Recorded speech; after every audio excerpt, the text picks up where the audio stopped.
Hi there, welcome back, and we continue on our discussion of jyotish, which is the Vedic system of astrology. And I've explained to you in the previous videos about the different energies originating in the Nadis that create the different planets. Now we are moving on to Indrani. Now Indrani manifests water. Okay, she manifests Jupiter, and her area is from Swadhisthana to Mooladhara. Her vibration is Bhuva, and her musical tone is Dha, right? Now, Brihaspati is the name of Jupiter, and this energy is produced from Indrani. And the power that lies with Indrani is Dakini, okay? And Dakini is essentially about eternal self-questioning, okay? The domain of the philosopher. So if you cross this chakra, you will understand abundance. You will understand luck, generosity, and all of the things that come with the signification of Jupiter. Okay, so this is a very protective energy. It is a very fun energy, and it is essentially a place where creation originates. Okay, and if you look at the between the Swadhisthana and the Mooladhara, there are 7,200 nadis, okay, which energize and activate your body. So remember, you are working with 72 nadis, 2000 nadis. Now the next energy is Chamunda. Now Chamunda manifests earth or Prithvi Tattva, okay, and is connected to the Mooladhara. This is Saturn's domain.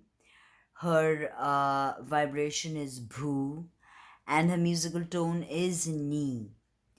And like I mentioned, Chamunda manifests Saturn. Chamunda is a recorder of your karma. She gives you hard lessons which you must complete. And although she's fearsome, let me tell you that she is the greatest protector ever. She's ready to sacrifice herself for creation. Okay, now her energy is Sakini, and she is directly connected to the Kundalini and to the hexagonal Kurmashila, which I've described in another video. You can check out the playlist. Now, Chamunda is responsible for the creation of the 3D world. Like I told you that even Picatrix describes Saturn as the lord, as the highest lord of the seventh planetary sphere, and he brings creation into existence. And Chamunda gives birth to him, and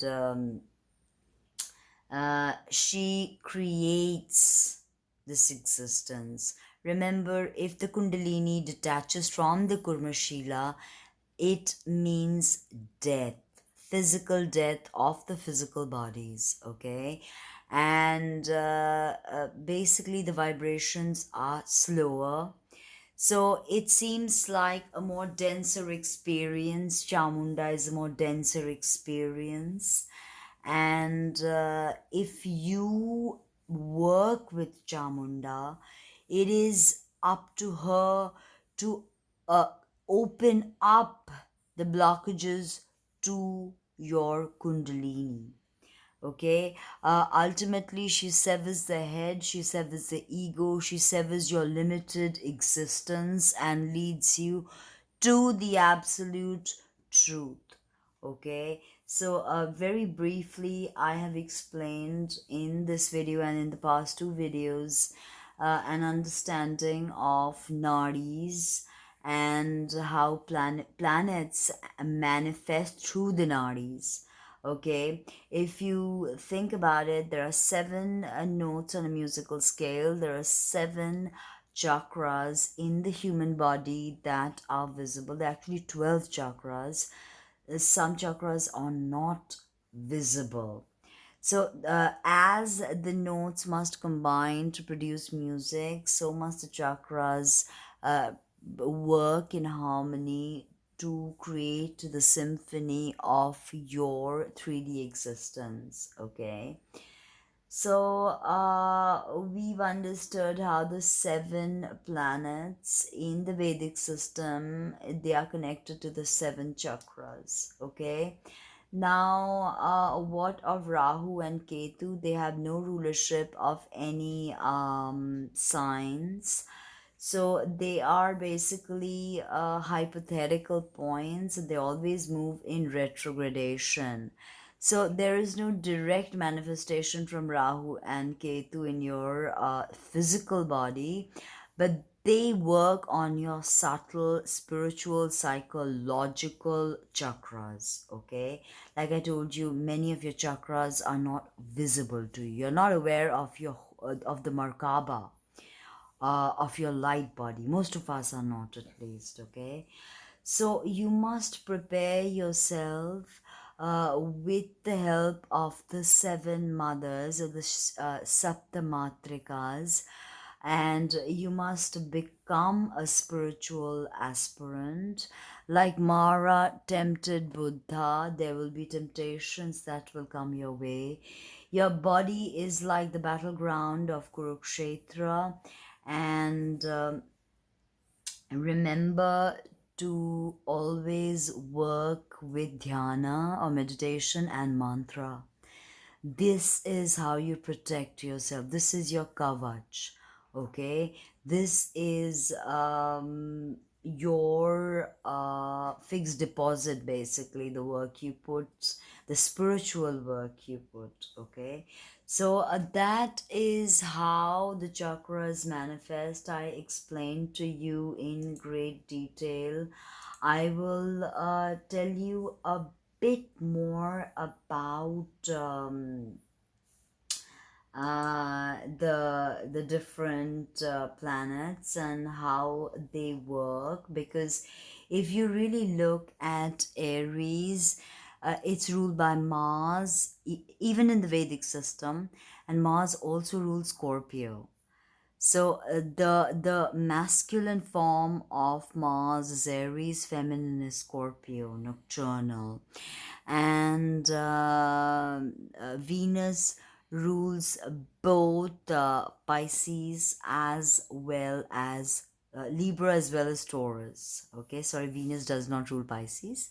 She's exalted in Pisces in the Hellenistic system, but in the Vedic system, Venus rules Taurus and Libra as well. Again, day and night, male and female.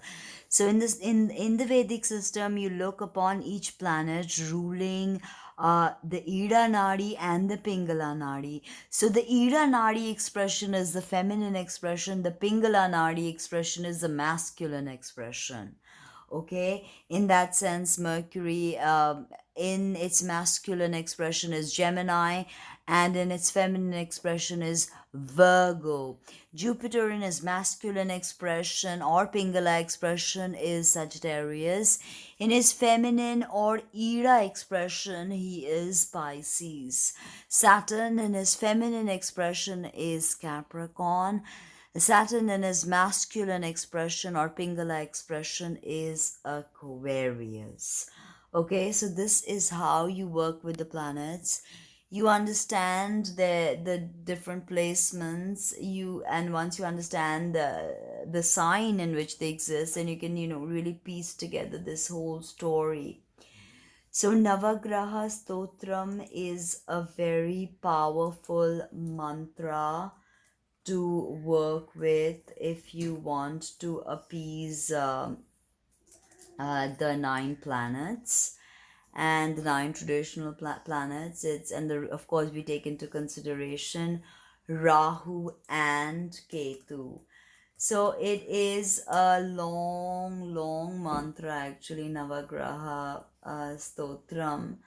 So I don't know if I want to really recite it in this, but it is the basic understanding of it is that it invokes all the 7 planets, like the sun, where the beginning is Japa Kushuma Shankasham Kashapiyayang Mahadyutim, then Taring Sarva Papaganam Pranotasmi Divakaram. Then Chandra is Divya Shankatu Sharabharam Shiradharana Bhashambhavam. Uh, Namami Shashinam Somam Shambho Mukutabhushanam. Okay, so this is how it goes. It's a long mantra which I will recite in a different video, but you understand the gist of how the Nadis create the planets and how you can work with the planets spiritually.